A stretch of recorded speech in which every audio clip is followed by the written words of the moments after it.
Това е хотел Ханът в село Неофитрилски. Ние решихме да пренощуваме, така че да можем на следващия ден да довършим обиколката из исторически парк. Ето къде е нашата стая? Балдуиновата кула.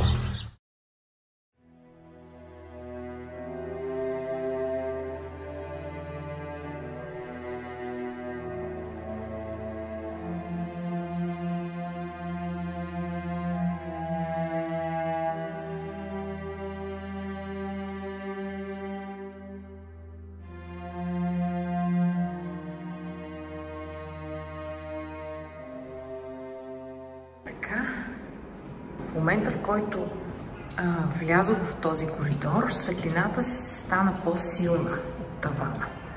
Автоматично. Това е нашата стая.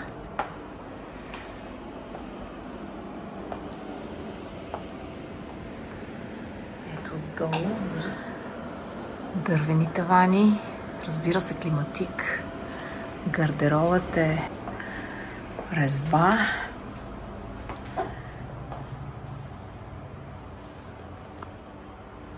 Ето банята. Така, я да видим леглото. Ще пробваме сега как са матраците. Перфектно. Такова меко потъване. Със сигурност. Не знам има ли топ матрак, обаче това е много добро усещане за... Предполагам, че човек ще може да спи много добре на такова легло. Виж как са направени первазите на прозорците. Да. Невероятна идея. Не е горе как са направени корнизите. Всичко в точно такъв стил, който за всичко е помислено. На мен ми направи впечатление пък, че има контакти навсякъде. Ето тук има контакт. Там, да, за включвачка. Не само, има, закачалката е доста интересна, има и отзад два контакта. Възможно е да има и на други места. Мини-бар. Дървена орнаменти и стък. Значи хора, разхождаме се из село Неофитрилски. Явно става дума за едно съвсем едно начинание, което е в своето начало и което тепърва предстои да видим в какво ще се развие. В центъра на селото виждаме мостове, изградени от дялан камък, разни сгради от дялан камък. Много интересни неща. Вървим в момента към една ферма, за която много чух и видях от интернет, която се казва Храна от село, която просвещава хората, тези, които не знаят как, такива като мене, които не знаят как да започнат някаква градинарска дейност. Нали? Ето я фирмата. Мисля, че е това. Храна от село. Тези хора, доколкото знам, произвеждат за региона зеленчуци и плодове абсолютно органични и са доста известни тук в тази част.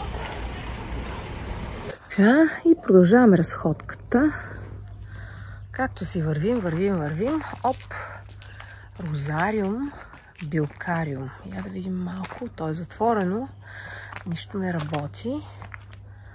Но ето за какво става дума. Чакай да видим.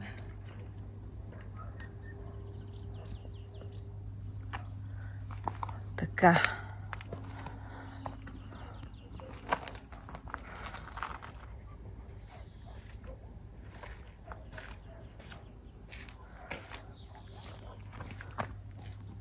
Северо-източна България. Това е западната посока от селото. На запад полето от Неофитрилски.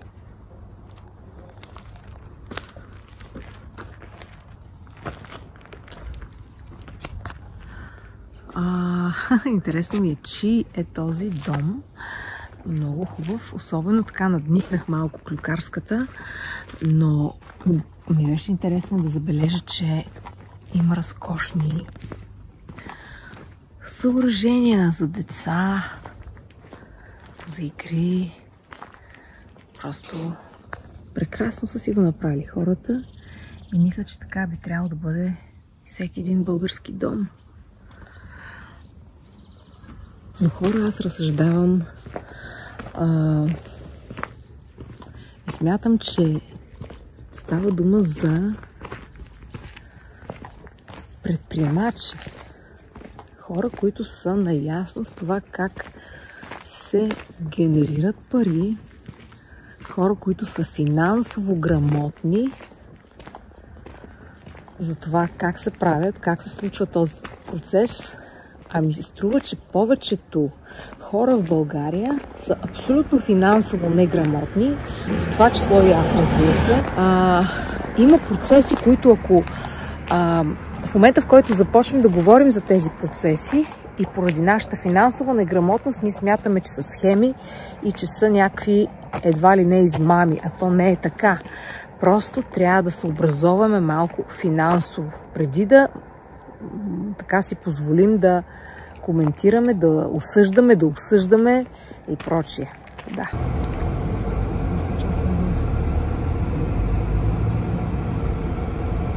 Той има много такива, които са направо направени като... Виж, тия масово строят такива. Ето, виж тук. Да изкупиш имоти на ниска цена, да ги обновиш с най-качествени материали и после да ги продадеш на много по-висока цена. И тези пари да ги вложиш в този огромен проект, наречен исторически парк. Аз така си го представям, не казвам, че е така. Но в същото време тук да продаваш тези имоти и да създаваш среда такава, каквато ти я искаш да бъде. Да няма престъпност, нали, по начина, по който ти си представяш тя да бъде. Просто и в същото време е непонятно за нас, хората, които никога в училище не са учили финансова грамотност, икономика, как действа тя, как се движи. И в момента, в който ние чуваме, че някой там не си е платил данъците, или т.е. той ги плаща, но с закъснение. Какво означава това? Всеки един ден, в който той е закъснял с данъците си, той плаща на ден, примерно, плаща като нищо, може би плаща 500-600 лева или повече. Глоба. Но той смята, че това за него е окей, при положение, че лихвата, която получава от някаква инвестиция, е по-изгодна за него, така че той печели от това нещо. Когато, закъснявайки с данъците си, той печели от това. Но едновременно с това печелят данъчните и държавата. Това са само мои мисли и предположения. Разликата между дялан камък и не дялан, ето за тези, които нямат представа. Защото ми се струва, че финансовата грамотност е именно това. Да имаш правилната преценка в какво можеш да инвестираш и кое е добра идея и кое не е добра идея в твоята ситуация. Защото може да инвестираш в едно нещо, може да е добре някой друг да го направи, но не и ти. Има значение на колко си години, има значение къде си, каква е твоята цел. Нали? Тоест всичко това не е толкова просто. Ето го юртиното селище. Видяхме там много деца. Имаше детски лагер в момента.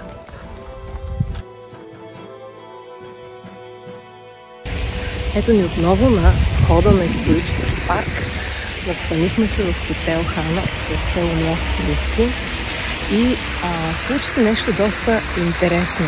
Точно на входа, ето там, ако виждате, Румен, застанал на моста, пред входа застанах и така в далечината видях един силует. Заприлича ми на някой и действително този човек се приближи с още двама души и влезе, преди да влезе обаче, носейки така каска на мотор. Оказа се, нали, че това е Ивелин Михайлов. Просто ми поздрави много сърдечно и си продължи по пътя. Времето е много, много благоприятно. В момента подухва разкошно И това ни дава възможност да не бързаме, защото ако беше някаква жега, сигурно ще е много трудно. Истината е, че тук няма никаква планина. Всъщност теренът, доколкото знам, е избран точно. Това са били някакви страшно запустели села в центъра на нищото.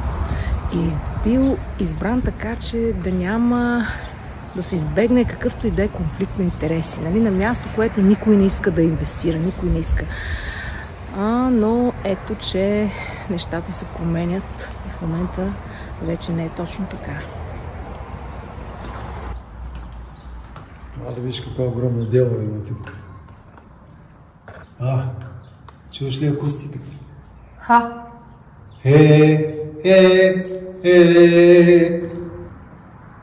Тук усещаш ли как акустиката е различна тук? Да.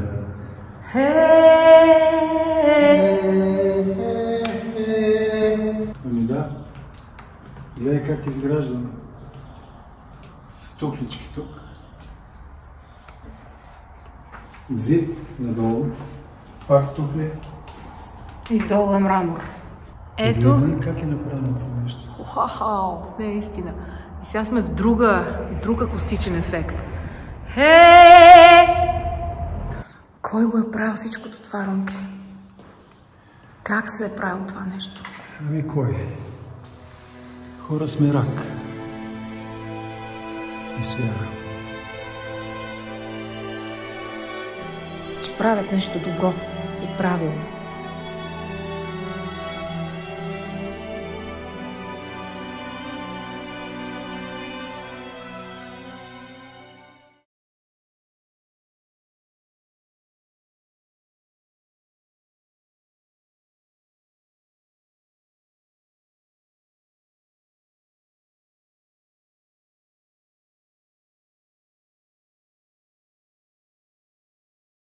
Това е камък, скала. Прилича на ложа за жертвоприношение.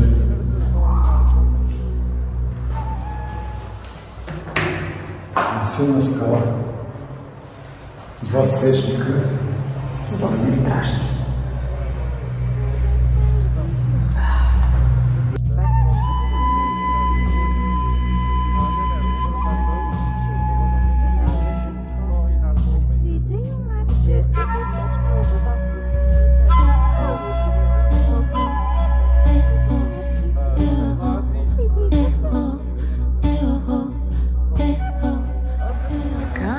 Това не е имитация на камък, това е истински камък.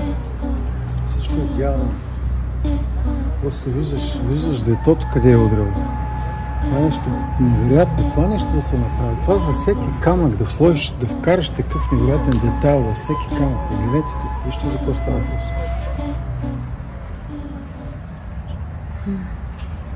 Ами тук. Как се повдига това нещо? Как се повдига такова нещо? Направо не знам. Наистина не знам. За да се направи тия шатри там от кал. Какви майстори? Откъде са ги намирали?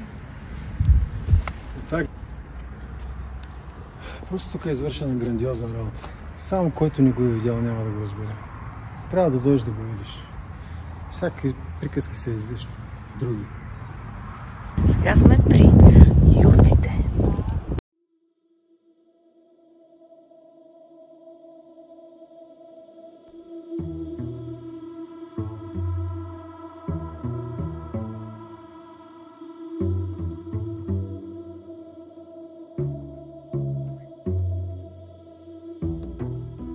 Значи, сега сме май в Домът на Хана.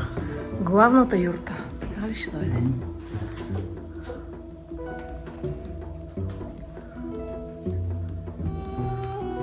Чиси, че има още да се оборудва, стига да се тук, но това, което е направено е просто... Имаш предвид тук по краищата, вероятно, да, нали? всички тия стени ще бъдат допълнително украсени.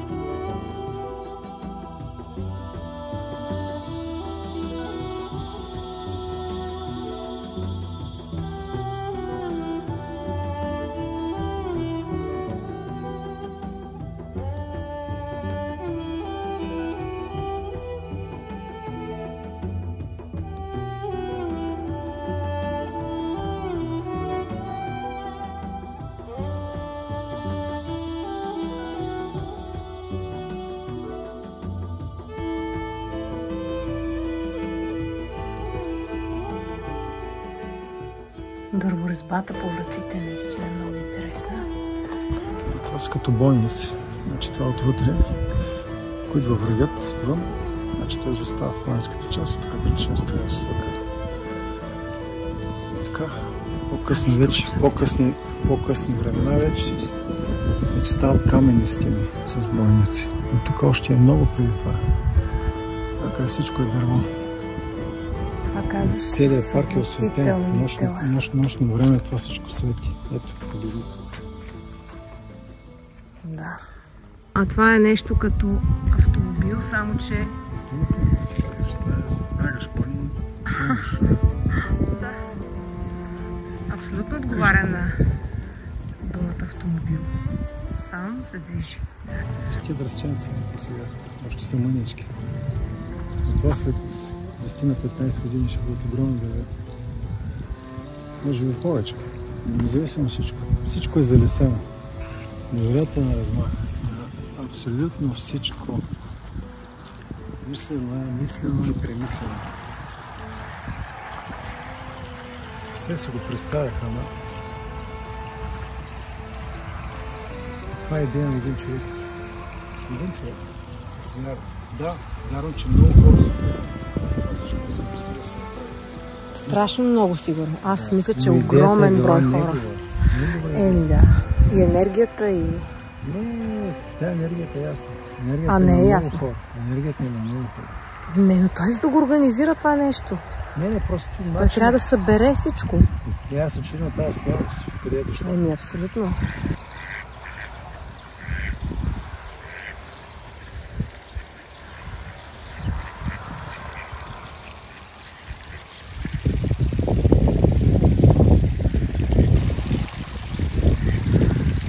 Патка да си в исторически парк. Мечта на всяка патка, юрдечка. Оказа се, че крепостта на Второ българско царство все още не е довършена и затова ние не можахме да я видим.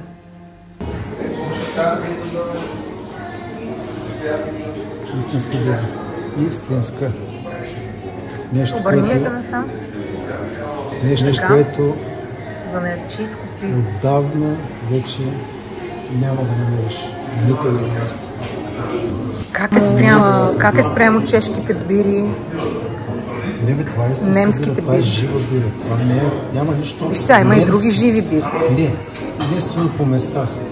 Малки места, където хората още се запазят тези традиции, говоря за Запад. В България аз не знам друго място. Може да има, най-вероятно има. Да. Но това е невероятно бира. Невероятно. Истинска.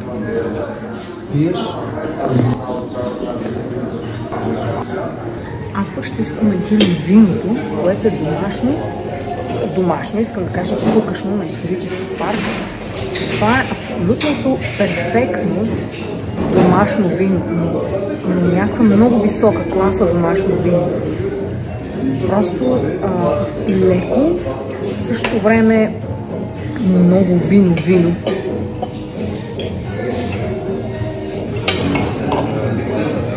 Храната е прекрасна. Истинско домашно бяло сирене. Кашкавал с някакви... Чакай да дай го насам. Кашкавал е с нещо като вишни и е... Не, невероятно. Всичко е ужасно вкусно. Да. Невероятно вкусно. Истинско просто. Толкова ни хареса вината и бирото. Хареса ли ви музиката, която чухте по време на видеото? Ето да ви се похваля. Направихме си този подарък. Музиката на исторически парк в 2 части. Музиката от халколит, неолит и траки, а втората част е прабългари и славяни. Значи това е грандиозен проект музикален, защото композитора, това е Костадин Генчев, той е приложил невероятна фантазия. Как може човек да знае каква е музиката, която е звучала по тези времена, освен ако нямаш някаква машина на времето? Мисля, че се справил брилянтно. Смятам да я слушам докато шофирам. Въобще, изводът ми е, че всяко едно нещо, което видяхме, просто беше като качество абсолютно безкомпромисно. Държа обаче да спомена едно нещо, че доколкото разбрах, в селото не се продават безалкохолни напитки. Нищо газирано. Също така интересно беше, че не забелязахме нито един човек да кара бързо, всички караха много спокойно. Деца имаше навсякъде. Когато бяхме в исторически парк и когато си поръчахме там една от баниците, момичето попита Румен: ето ви го парченцето, искате ли още малко да ви изрежа? Или така ви е добре?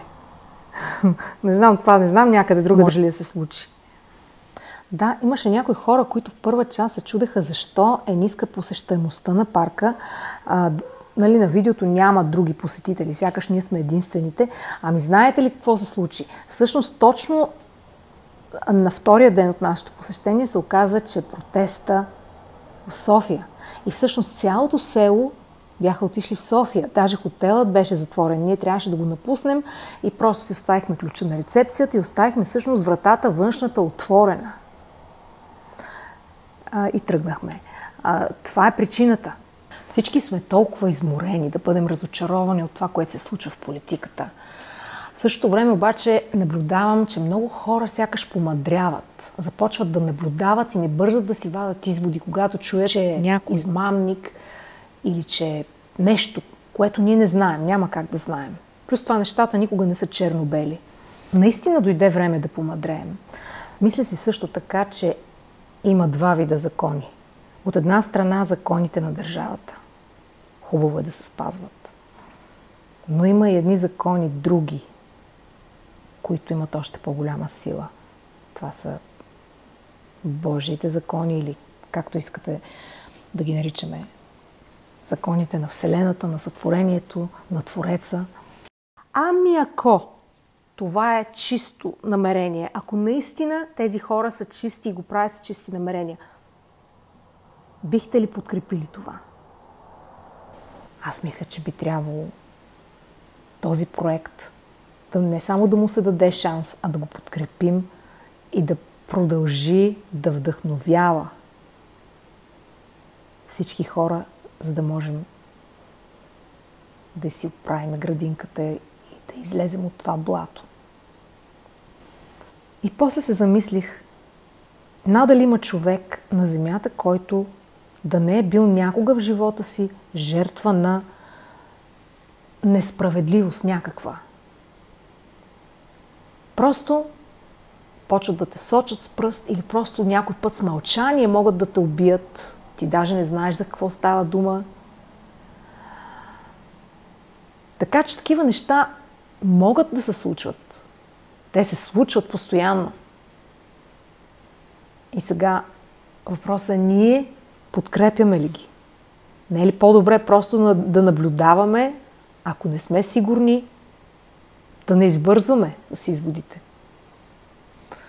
И така, в заключение си мисля, нека да продължим да създаваме, да бъдем идеалисти, нека също така се научим и да генерираме пари, защото те са основно средство за осъществяване на идеи и мечти. Те са материалните криле, нека да го кажем, нали?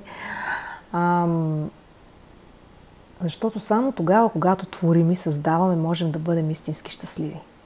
Останете до края на видеото.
Ами този път видеото беше доста по-дълго. Дано да ви е било интересно. Благодаря на всички за вниманието. Аз съм Мария Хитева. Чао!